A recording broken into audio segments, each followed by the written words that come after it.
오늘 우리에게 주시는 말씀입니다. 오늘은 특별히 106주년 맞이하는 3.1절 기념 예배로 드립니다. 우리가 이렇게 자유롭게 평화 예배 드릴 수 있다는 것 얼마나 감사한가요? 자유가 있기 때문에 그렇습니다. 100여 년 전에 이 땅에 우리는 주권이 없었습니다. 우리의 주권을 빼앗기고 예배를 드려도 숨어서 예배를 드려야 됐고, 그래서 우리는 자유를 외쳤던 것입니다. 우리에게 주권을 찾기를 부르짖었던 것입니다. 전국 방방 곳곳에 태극기를 흔들면서 대한독립 만세 외쳤던 그 외침의 소리가 귀에 쟁쟁이 들리는 듯 합니다. 역사적으로 위대한 사람들은 거의 다 나와 민족을 위해서 자기 자신을 희생하고 목숨을 바쳐 살아간 그런 분들입니다. 그런 분들이 있었기에 우리가 지금 소중한 나라가 있잖아요. 나라가 있고 자유롭게 예배드릴 수 있는 것입니다. 이 시간에도 전방에서 후방에서 땅과 바다 모든 하늘에서 나라를 지키는 분들이 우리가 자유롭게 평화스럽게 예배드릴 수 있는 것 얼마나 감사한가요? 특별히 우리 민족의 역사에서 세계에서 자랑할 만한 사건이 바로 1919년 3.1 독립만세 운동입니다. 일본에게 나라를 뺏긴 이 민족의 자유와 평화를 갈구하면서 외쳤던 독립만세, 대한독립만세, 만세. 나라 잃은 서름이 어떤지 여러분 아시죠? 나라가 망해갈 때, IMF 때 저는 나라가 망하는 줄 알았습니다. 외국에 있었습니다. 나라가 망하는 줄 알았습니다. 너무나도 나라를 위해서 이제 고통스럽고 부끄러웠습니다. 그리고 나라를 위해서 선교사들이 기도했습니다. 지금이 바로 그러한 시기입니다. 애국자는 나라와 민족을 사랑하는 사람들입니다. 우리는 나라와 민족을 사랑해서 목숨을 바친 위대한 이 순국 선현들의 희생을 결코 잊어서는 안 됩니다. 또다시 당리단향으로 서로 국민들은 안중에 두지 않고 싸우다 보면 나라는 세계 열강에 먹히고 맙니다. 그분들의 숭고한 정신을 결코 잊지 않았으면 좋겠습니다. 이 나라가 풍고수 좌판이 우판이 쓸려 나라는 갈기 찢겨져 있습니다. 국민의 권력을 쟁취하려고 혈안이 됐습니다. 이 시대에 국민들은 고스란히 어려움 속에 있습니다. 여러분, 그러나 분명히 알아야 있습니다. 우리는 자유를 지키기 위해서 싸웠습니다. 공산주의 사상, 사회주의 사상, 전체주의 사상, 적그리스도 사상, 이런 사상을 가진 자들이 나라를 이끌어 나가면요, 나라는 혼란스럽습니다. 자유가 없습니다. 한번 보세요. 공산주의 사상, 지구촌에 공산주의 사상을 가진 지도자가 지배하는 나라에 기독교가 존재할 수 있는지. 저 중국도 마찬가지입니다. 사회주의 사상을 지배하는 그들이 억압합니다. 통제합니다. 행동을 검열합니다. 우리가 사용하는 메시지조차 검열합니다. 전화조차 통제합니다. 이런 사상이 좋은가요? 우리는 자유민주주의를 반드시 지켜야 합니다. 우리가 추구하는 사상은 자유민주주의입니다. 저 북한은 조선민주주의 인민공화국 합니다. 저희도 민주주의를 외칩니다. 그런데 여러분 알아야 될 것이, 나라를 이끌어가는 이 나라 물려줘서는 안 됩니다. 공산주의 사상, 사회주의 전체주의 사상, 적그리스도 사상, 이런 사상을 가진 자들이 나라를 지배하는 불행한 나라가 되어서는 안 됩니다. 분별해야 됩니다. 우리는 대한민국을 자유민주주의에서 지켜야 됩니다. 오늘 우리에게 주는 말씀으로 돌아갑니다. 죄와 사망의 법에서 나를 해방시키신 예수님, 우리의 진정한 자유, 우리의 진정한 해방은 어디에 있는가? 말씀을 살펴보면서 은혜의 시간 되시길 바랍니다. 예수 그리스도 안에 있는 자는 결코 정죄함이 없다, 성경에서 말씀하고 있습니다. 우리는 처음부터 생명의 성령의 법으로 살았던 그런 자들이 아닙니다. 오직 예수 그리스도의 생명의 성령의 법이 먼저 나에게 적용이 되었으므로 말미암아 우리는 예수 그리스도의 생명의 성령의 법 때문에 죄와 사망의 법에서 해방되었던 것입니다. 죄와 사망의 법이 지배하면 사람들을 억압합니다. 통제합니다. 자유가 없습니다. 기독교가 설 자리가 없습니다. 자유롭게 예배드릴 수가 없습니다. 여러분, 자유롭게 예배드리지 못하는 곳에서 한번 신앙생활 해본 적이 있나요? 저는 자유가 억압된 그 사상 속에서 예배를 드려봤습니다. 사람들을 밖에다 세워놓고 조마조마하면서 예배를 드려봤습니다. 몇 주 전에 중국의 우리 CNM 신학교 그 교장 왕 목사가 찾아왔습니다. 부부가 찾아와서 선생님, 목사님, 우리가 지금 자유롭게 예배드릴 수가 없습니다. 현재인인데도 마찬가지입니다. 무슨 뜻일까요? 그들이 지배하고 있는 사상이 뭔가요? 적그리스도 사상입니다. 공산주의, 사회주의 사상입니다. 그 사상이 지배하게 되면 기독교가 말살이 됩니다. 되지 않고 있습니다. 지하에서 숨어서 더 강력하게 복음을 전하고 있습니다. 위에서 기도해달라는 내용을 듣고 기도하지 않을 수가 없습니다. 사랑하는 성도분, 오늘 우리에게 주시는 이 말씀 속에서 생명의 성령의 법에서 해방되었다는 것은 어떤 의미가 있는 걸까요? 말씀을 통해서 깊이 깨닫고 묵상하는 시간 되시길 바랍니다. 첫 번째 주시는 말씀, 진정한 자유와 해방은 죄와 사망에서 해방되는 법인 것입니다. 1절과 2절 말씀 같이 보겠습니다. 그러므로 이제 그리스도 예수 안에 있는 자에게는 결코 정죄함이 없나니 이는 그리스도 예수 안에 있는 생명의 성령의 법이 죄와 사망의 법에서 너를 해방하였음이라 말씀하고 있습니다. 정죄함이 없는 자가 누구인가요? 예수 그리스도 안에 있는 자입니다. 나는 어디에 있나요? 예수 그리스도 안에 있나요? 예수 그리스도 밖에 있나요? 따라해볼까요? 나는 예수 그리스도 안에 있습니다. 그렇습니다. 나는 예수 그리스도 안에 있습니다.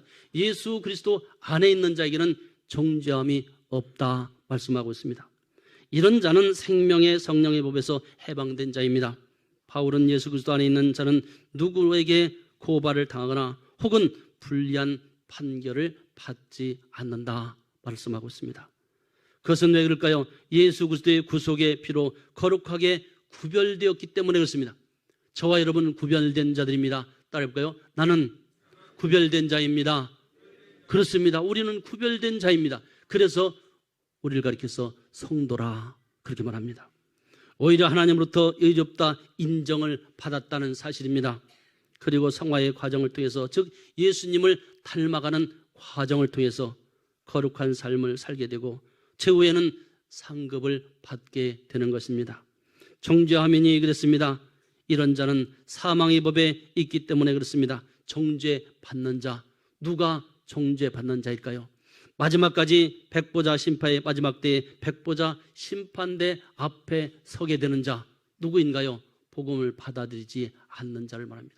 믿지 않는 자를 말합니다. 그리고 유죄 판결을 받고 영원히 꺼지지 않는 불못에 들어가게 되는 것을 말씀하고 있습니다. 그런데 그 속에서 우리를 구해주신, 해방시켜주신 주님, 예수 그리스도 안에 있는 사람은 살면서도 실수할 수 있습니다. 실패할 수도 있습니다. 자범죄를 짓고 삽니다. 그러나 이것 때문에 백보자 심판대 앞에 서지 않는다는 말씀입니다. 그렇다고 해서 이것을 악용해서는 안 됩니다. 그렇다고 해서 죄를 지어도 된다는 그런 뜻이 아닙니다.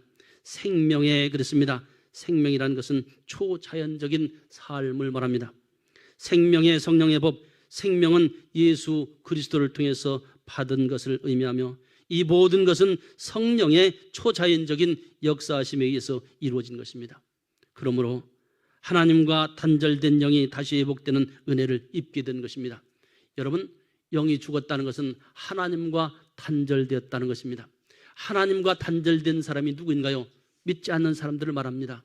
복음을 받아들이지 않는 자, 이런 자를 죽었다 이렇게 표현합니다. 하나님과 소통이 이루어지지 않습니다.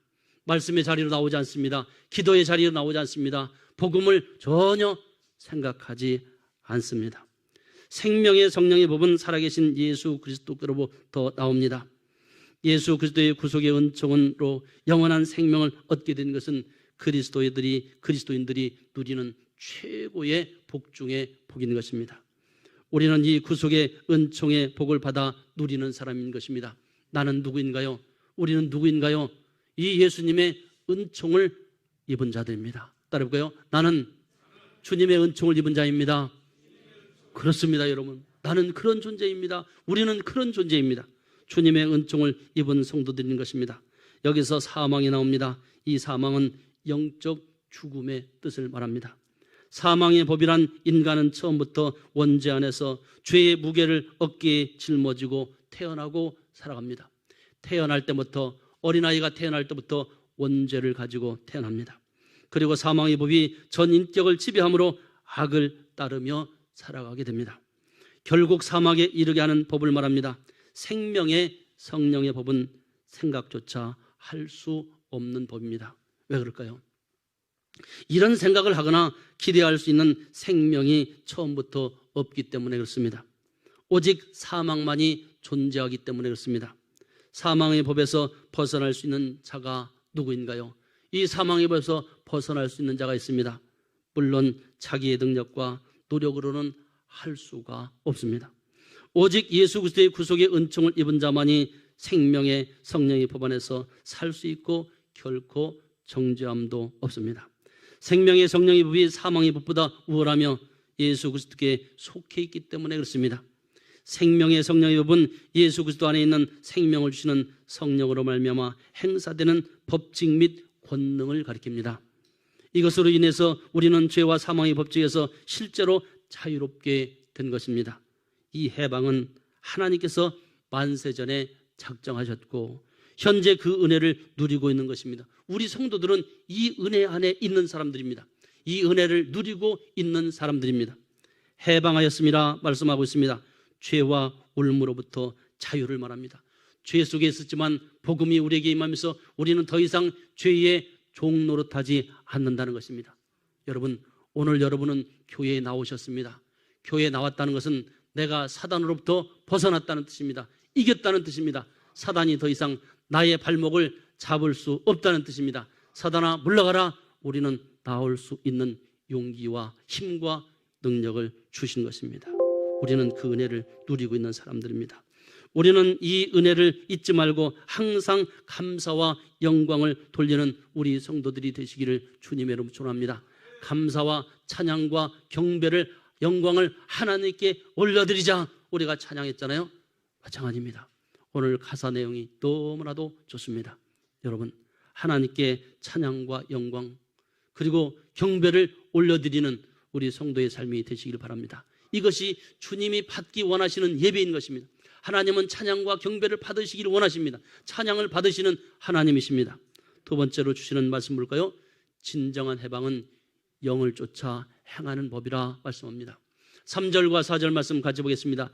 율법이 육신으로 말미암아 연약하여 할 수 없는 그것을 하나님은 하시나니 곧 죄로 말미암아 자기 아들을 죄 있는 육신의 모양으로 보내어 육신의 죄를 정하사 육신을 따르지 않고 그 영을 따라 행하는 우리에게 율법의 요구가 이루어지게 하려 함이심이라. 여러분, 주일날 오시면요, 조금 5분, 10분 일찍 오셔서 반드시 주보를 보셨으면 좋겠습니다. 주보를 보시고 오늘 말씀에 요약을 드리거든요. 요약을 드리니까 그 말씀을 한번 읽어보시고 이렇게 기도했으면 좋겠습니다. 하나님, 오늘 말씀이 선포될 때에 그 말씀이 저에게 임하게 해주세요. 간절한 마음, 소중한 마음, 그런 자세로 우리가 임할 때 말씀을 받고 갑니다. 이 자리는, 말씀의 자리는 평가의 자리도 아니고 비평의 자리도 아니고 판단의 자리가 아닙니다. 말씀을 받는 자리입니다. 말씀을 받고 내 그 말씀 속에서 하나님의 뜻을 구하고 찾는 그런 시간, 말씀을 깊이 받는 자들은요, 은혜 속에 기쁨으로 이 자리를 나가게 됩니다. 그리고 승리하는 삶을 살 수 있게 되는 것입니다. 이것이 우리 성도들의 삶의 비결인 것입니다. 예수 그리스도께서 인성과 신성으로 이 땅에 오셨습니다. 인간의 몸을 입고 하나님이 이 땅에 오신 것을 말합니다. 즉 죄인을 구속하기 위해서 하나님이 인간의 몸으로 오셨다는 말씀입니다. 연약하다 그랬습니다. 일반적으로 육신으로 힘이 없거나 무력하다는 것을 의미해 주는데, 모든 종류의 연약함을 나타낼 때 이 연약이란 단어를 사용하고 있습니다. 죄의 종노릇하는 육신은 율법의 요구를 절대로 이룰 수가 없습니다. 이미 죄로 인해서 연약한 상태가 되었기 때문에 그렇습니다. 죄인의 상태에서 율법을 이루어 보려고 힘쓰면 힘쓸수록 비참한 경험을 하게 될 뿐입니다. 이것은 죄인의 상태에서는 절대 이룰 수 없다는 그런 뜻입니다. 인간의 연약함을 아시는 분이 누구신가요? 하나님이십니다. 그래서 죄인 스스로 죄 문제를 해결할 수 없기 때문에 누구를 보내셨나요? 죄 없으신 예수 그리스도를 이 땅에 보내주셨습니다. 예수 그리스도를 속죄의 제물로 이 땅에 보내주신 것입니다. 주님이 이 땅에 오신 것은 십자가를 지기 위해서였습니다. 택한 백성, 내 백성 구원하기 위해서 주님이 십자가를 지기 위해서 이 땅에 오신 것입니다. 정하사 그랬습니다. 율법이 할 수 없는 것이 있습니다. 그것이 뭘까요? 죄인의 용서와 죄사함은 절대로 율법이 할 수가 없습니다. 율법은 인간의 죄는 정죄하지만, 당신 이런 죄를 지었어, 이랬어 저랬어 정죄하지만, 그러나 그 율법이 우리의 죄를 사할 수는 없습니다. 죄를 극복하는 유일한 길, 구원에 이르게 할 수 없습니다. 그래서 하나님의 아들이신 독생자 예수 그리스도께서 우리의 죄를 대신 정죄받으셨고, 우리의 모든 죄를 전가받으셨고, 십자가에서 피 흘리심으로 하나님께서 죄인인 우리를 무죄 선고를 하셨던 것입니다. 예수 그리스도께서 대속의 은총을 베풀어 주심은 율법의 완성이었습니다. 그래서 예수님이 십자가에서 마지막 운명하시기 전에 다 이루었다 말씀하지 않으셨나요? 우리 주님은 율법을 완성하기 위해서 오셨습니다. 그렇기 때문에 예수 안으로 들어갈 때 우리는 율법을 지킬 수 있습니다. 예수 밖에서는 절대 우리는 할 수가 없습니다. 우리는 예수 그리스도께서 성취하신 이 율법을 믿음으로 받아들이는 뿐입니다. 그러므로 우리가 구원의 은총을 입은 것은 율법을 지켰기 때문에 그런 것이 아닙니다. 오직 독생자 예수 그리스도께서 성육신으로 오셔서 구속의 피 흘림으로 있었기 때문에 값없이 은혜를 입은 것입니다. 우리가 받은 것은 값없이 받은 은혜인 것입니다. 믿음도 하나님께서 우리에게 주셔야 하는 것입니다. 여기서 행하는 그랬습니다. 예수 그리스도를 구주로 섬기는 그리스도인들은 육신을 쫓아 사는 사람들이 아닙니다. 영을 쫓아 좁은 길로 걸어가는 자들입니다. 그것이 바로 그리스도인들입니다. 즉 성령의 인도하심을 받아 복음을 쫓아 거룩하게 살아가는 자들, 이들을 가리켜서 성도라, 그리스도인이라 그렇게 말합니다. 그리스도인들이 성령의 인도함을 받지 않으면 계속해서 율법의 종이 되고 죄의 종노릇하게 됩니다. 복음 안에서 온전한 자유함을 얻지 못하고 율법에 얽매여 그렇게 하루하루 목적 없이 살아가게 됩니다. 그러나 예수 그리스도께서 십자가에서 율법의 요구를 완성하셨기 때문에 율법의 종이 될 필요는 이제 없어졌습니다. 다만 율법을 통해서 알 수 있는 것은 자범죄에 대한 회개와 또 성화인 것입니다. 이것은 무엇을 말하는 걸까요? 우리가 지은 것에 대해서 하나님 앞에 회개하고 주님의 성품을, 주님의 모습을, 주님의 말씀을 따르며 살아가는 것을 말합니다. 바울은 그리스도께서 성육신하신 목적이 무엇인지 분명히 말하고 있습니다. 즉 율법의 요구를 이루기 위함이었다 말합니다. 인간은 하나님께서 계시된 율법의 요구를 완전히 지킬 수 없습니다. 단지 지키기 위해서 그저 노력할 뿐입니다. 흉내낼 뿐입니다. 이같이 율법의 요구를 따르지 못하는 자들을 위해서 독생자 예수 그리스도께서 율법의 요구를 만족하게 할 수 있었습니다. 우리는 율법을 완성하신 예수 그리스도의 뜻을 삶 가운데 적용하면 되는 것입니다. 그러므로 그리스도인들은 죄의 본성에 따라 살아가는 것이 아니라 그 안에 거하시는 성령의 인도하심을 따라 살 때 율법의 요구를 만족시킬 수 있는 것입니다. 우리는 누구의 인도함을 받나요? 성령의 인도하심을 받아야 하는 것입니다. 그러므로 성령의 법은 영을 쫓아 행하는 법이라는 것을 알 수가 있습니다. 세 번째로 주시는 말씀 볼까요? 생명과 평안의 법입니다. 5절에서 6절 말씀 같이 보겠습니다. 육신을 따르는 자는 육신의 일을, 영을 따르는 자는 영의 일을 생각하나니 육신의 생각은 사망이요 영의 생각은 생명과 평안이라. 두 부분을 대조해서 말씀하고 있습니다. 여러분, 이 두 부분을 잘 보시고 나는 어디에 속했는가? 나는 육에 속했나? 나는 영에 속했나? 나의 결과는 어디인가? 한번 점검해보는 시간이 됐으면 좋겠습니다. 죄와 사망의 법 안에 있는 자는 육신을 따르며 육신의 일만을 합니다. 그러나 생명의 성령의 법 안에 있는 자는 영을 따르며 영의 일을 하며 평안을 누리게 된다 말씀하고 있습니다. 여기서 육신은 육체를 말합니다. 바울은 육신을 쫓는 자는 육신의 일을 한다고 말합니다. 즉 육신을 쫓는다는 의미는 네 가지로 구분되는데 잘 한번 들어보셨으면 좋겠습니다. 첫 번째는 뭐냐면 구원의 은총을 입지 못했다는 것입니다. 하나님의 구원의 은총을 입지 못한 것입니다. 하나님의 영을 소유하지 못했다는 것입니다. 하나님의 영을 소유하지 못했다는 뜻이 무슨 뜻일까요? 예수를 아직 영접하지 않은 것을 말합니다. 우리가 예수를 영접하는 순간 하나님의 영이 나와 함께한다는 사실을 아시는지요? 두 번째는 육신의 정욕을 위해서만 만족을 느끼며 살아가는 것입니다. 오직 나의 육신의 만족만을 위해서 살아가는 사람, 그를 가리켜서 육에 속한 사람이라 이렇게 말합니다. 교회에서 무엇을 하자고 하면 시간 없어요. 예배 드리자고 하면 시간 없다고 하고, 모여서 기도하자면 시간 없다고 하고, 거기에는 전혀 관심이 없습니다. 하나의 그냥 종교 생활하는 것을 말합니다. 아직 육에 속한 것을 말합니다. 세 번째로 육신을 쫓는 사람은 하나님과 단절되었기 때문에 영적으로 죽은 자라 말합니다. 하나님과 단절됐다는 것은 왕래가 없다는 뜻입니다. 소통이 이루어지지 않는 것을 말합니다. 사랑하는 성도 여러분, 하나님과 매일매일 소통이 이루어지고 있는지요?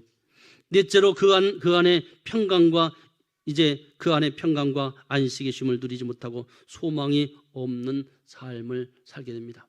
길을 가다 보면 멍하니 앉아서 하늘만 쳐다보는 사람이 있습니다. 복음이 없는 자, 희망이 없는 자, 소망이 없는 자, 앞으로 목표가 없는 자입니다. 심지어는 젊은이들도 목표가 없고 소망이 없는 젊은이들이 있습니다. 우리에게는 분명한 소명이 있잖아요. 소망이 있잖아요. 목적이 있잖아요. 나는 어디를 향해서 지금 가고 있나요? 육신을 쫓는 사람은 근본적으로 복음에 대한 생각과 행동을 전혀 알 수도 없고 찾으려고 노력하지도 않습니다.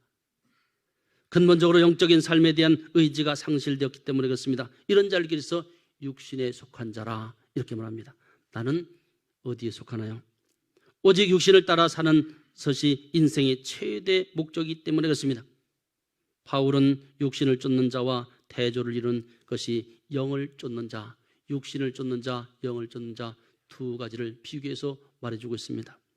영의 일을 생각하게 된다는 것입니다. 영의 일을 생각한다는 것도 네 가지 의미가 있는데 자세히 한번 들어보시기 바랍니다. 첫째는 구원받은 그리스도인들은 하나님의 영을 소유하고 있습니다. 우리가 구원받았나요? 그렇다면 내 안에 내가 주님을 영접했나요? 그렇다면 내 안에 영이 계십니다. 성령이 계십니다. 하나님이 함께 하십니다. 내가 어느 곳에 가든지 주님이 나와 함께 하십니다.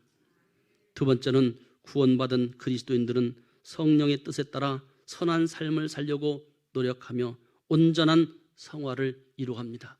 온전한 성화라는 것은 예수님의 성품을 닮아가는 것을 말합니다. 말씀을 읽고 또 읽고 그 말씀을 보면서 눈물을 흘리고 아멘 아멘 하면서 주님의 성품을 닮아가는 자, 이것이 성화의 삶인 것입니다. 나는 이러한 삶을 살고 있는지요? 세 번째로 구원받은 그리스도인들은 하나님과 영적인 교제를 나누며 영원한 생명을 소유하고 있습니다. 여러분, 내 안에 생명이 있는지요? 내 안에 이 복음이 있는지요? 내 안에 복음이 있는 자는 영적인 교제가 이루어집니다. 하나님과 영적인 교제가, 그것이 뭡니까? 묵상입니다. 말씀 묵상입니다. 말씀을 통해서 매일매일 전달되는 그 말씀을 보면서 묵상하면서 기도하고 눈물을 흘리고 그 말씀을 나의 삶 속에 적용하는 것입니다. 그리고 이 생명을 누군가에게 전해주는 것입니다. 보세요, 이제 3월이 되니까 파릇파릇 이파리들이 나옵니다. 죽은 줄 알았던 그 앙상했던 가지에서 이제 이파리들이 나옵니다. 새싹이 나옵니다. 생명이 살아있기 때문에 그렇습니다. 그런데 싹이 나지 않습니다. 나무에서 싹이 나지 않습니다. 봄이 지나고 여름이 지났는데도 싹이 나지 않습니다. 죽은 나무입니다. 성도에게 복음이 있다면, 생명이 있다면 움직입니다. 여러분, 우리 이제 봄이 됐으니까 남선교회, 여선교회, 우리 각 부서에서도 전도했으면 좋겠습니다.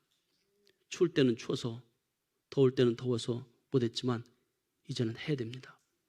목사님, 아무리 전해도 사람들 으떡도 안 해요. 그래도 전해야 됩니다. 우리 안에 생명이 있는 자는 전하십시오. 생명이 없는 자는 전하지 않아도 됩니다. 내게 복음이 있다면 믿지 않는 가족들, 이웃들 쳐다보면서 그냥 바라봅니까? 생명이 있다면 절대 그렇게 할 수가 없습니다. 생명이 있는 자는 움직입니다. 싹을 틔웁니다. 잎사귀가 나옵니다. 열매를 맺습니다. 살아있으면 그렇습니다. 죽은 자는 움직이지 않습니다. 교회도 마찬가지입니다. 성도도 마찬가지입니다. 그리고 주님과 화평을 누리며 안식과 쉼을 누리는 이 평온이 살아가게 됩니다. 그래서 제가 서두에도 말씀드렸습니다. 우리 입에서 생명을 살리는 언어가 나오기를 바라는 뜻에서 말씀드렸습니다. 우리 성도들은요, 죽이는 말을 해서는 안 됩니다. 성도 간에도 아무리 가까운 사이에도 죽이는 말을 해서는 안 됩니다. 사기를 꺾어버리는 말을 해서는 안 됩니다. 살리는 말을 하십시오. 희망을 주고 용기를 주고 소망을 주는, 생명을 살리는 그런 말들이 나오기를 간절히 축원합니다. 왜 그럴까요? 우리 안에 이 생명이 있기 때문에 그렇습니다. 복음의 생명이 있기 때문에 그렇습니다. 이처럼 육신을 쫓는 사람과 영의 일을 생각하는 쫓는 그리스도인의 삶이란 커다란 차이가 있습니다. 하늘과 땅 차이입니다. 복음이 있는 자와 없는 자, 생명이 있는 자와 없는 자, 이것은 천질 차이입니다. 생명의 성령의 법 안에 있는 그리스도인들은 항상 변화된 삶을 살며 하나님을 영화롭게 하고 평강의 삶을 살게 됩니다. 사망이요 그랬습니다. 이것은 영적 죽음이라겠습니다. 바울은 육신의 생각은 사망이라. 그 끝이 사망입니다. 즉 사망의 법 아래 있는 자를 말합니다. 생명의 성령의 법을 전혀 생각할 수 없는 자들이기 때문에 불행한 자들입니다. 마지막 때에 불못의 심판을 받는 자들을 말합니다. 육신을 생각하며 살아간 자들은 사망의 법이 개입하기 때문에 자기를 위한 이기심과 욕심을 목표로 살아가게 됩니다. 인생의 목표가 그저 나밖에 모릅니다. 누구에게 베풀 줄 모르고 그저 자신만 합니다. 우리 자식, 내 자식만 합니다. 내 자식이 소중한가요? 남의 자식도 소중합니다. 내가 소중한가요? 옆에 있는 분도 소중합니다. 우리는 복음 있는 자는 그렇습니다. 뭔가 채워지면 이기심과 욕심이 또 자신을 지배하고 사망의 법에 지배를 받는 자, 육에 속한 자입니다. 이런 사람이 율법 아래 있는 사람입니다. 자신의 죄에 대한 근본적인 문제를 해결할 수 없습니다. 왜 그럴까요? 율법은 인간의 힘과 노력으로 지킬 수 없기 때문에 그렇습니다. 평안이니라 그랬습니다. 바울은 영이 가져다 주는 것이 생명과 평안이라고 말합니다. 여기서 성령이 아니라 영적인 상태를 의미하는 것을 말합니다. 영적으로 호흡하며 하나님과 온전히 교통하는 그리스도인을 의미하며 생명의 성령의 법 안에서 살아가며 거룩하게 구별된 그리스도인입니다. 생명이 나옵니다. 이 생명은 하나님의 선물로 간주됩니다. 썩지 아니할 것과 경건과 함께 평안과 함께 나타나는 것을 말합니다. 그리고 경건은 신앙심이 깊은 것에서 하나님을 경외하는 상태를 의미하는 것입니다. 생명의 성령의 법 안에 있는 그리스도인의 최종 삶은 무엇인가요? 평안입니다. 우리가 주님을 영접했을 때 첫 번째 찾아오는 것이 뭔가요? 평안입니다. 주님을 만난 자들은 평안이 그를 지배합니다. 복음이 있는 자는 그를 평안히 지배합니다. 그런데 복음이 떠나잖아요. 어둠이 찾아옵니다. 근심이 찾아옵니다. 걱정이 찾아옵니다. 온통 나를 근심과 걱정이 나를 지배합니다. 어둠이 지배합니다. 왜 그럴까요? 복음이 없기 때문에 그렇습니다. 그럴 때는 빨리 말씀으로 돌아가세요. 찬송을 부르세요. 그러면 여러분 마음속에 빛이 임하게 됩니다. 빌립보서 4장 7절 말씀을 같이 볼까요? 빌립보서 4장 7절 말씀. 그리하면 모든 지각에 뛰어난 하나님의 평강이 그리스도 예수 안에서 너희 마음과 생각을 지키시라. 그리스도 예수 안에서입니다. 예수 안에 있을 때 우리가 죄사함을 받고 해방을 누릴 수 있습니다. 예수 안에 있을 때 주님께서 우리에게 평강으로 지켜주십니다. 결론적으로 말씀을 맺습니다. 사랑하는 우리 광운교회 성도 여러분, 우리가 복음으로 인해서 예수 그리스도 안에 있기 때문에 죄와 사망의 법이 그 효력을 잃고 떠나게 되는 것입니다. 그리고 생명의 성령의 법이 주어졌습니다. 생명의 성령의 법 안에서 살면 생명과 평안과 안식의 쉼을 누릴 수 있다 말하는 것입니다. 특별히 오늘 로마서 8장 1절과 2절 여러분 집에 가서 한번 암송해 보셨으면 좋겠습니다. 사탄은 우는 사자같이 삼킬 자를 두루 찾고 있습니다. 그러나 우리가 다시 죄 가운데 살지 않는 것은 내 안에 무엇이 있기 때문에? 복음이 있기 때문에. 우리가 죄 짓지 않는 것은 내 안에 복음이 있기 때문에. 잘못된 길로 가려고 할 때 내 안에 복음이 있기 때문에 나를 저해주고 나를 지켜주는 것입니다. 복음의 말씀이 살아있기 때문에 그렇습니다. 이 민족이 갈기갈기 찢긴 것, 복음에서 벗어나면 갈기갈기 찢깁니다. 복음으로 돌아와야 됩니다. 모든 사상은 복음 아래로 돌아와야 됩니다. 복음을 뛰어넘는 사상이 돼서는 안 됩니다. 우리 성도들의 뿌리는 어디에 둬야 될까요?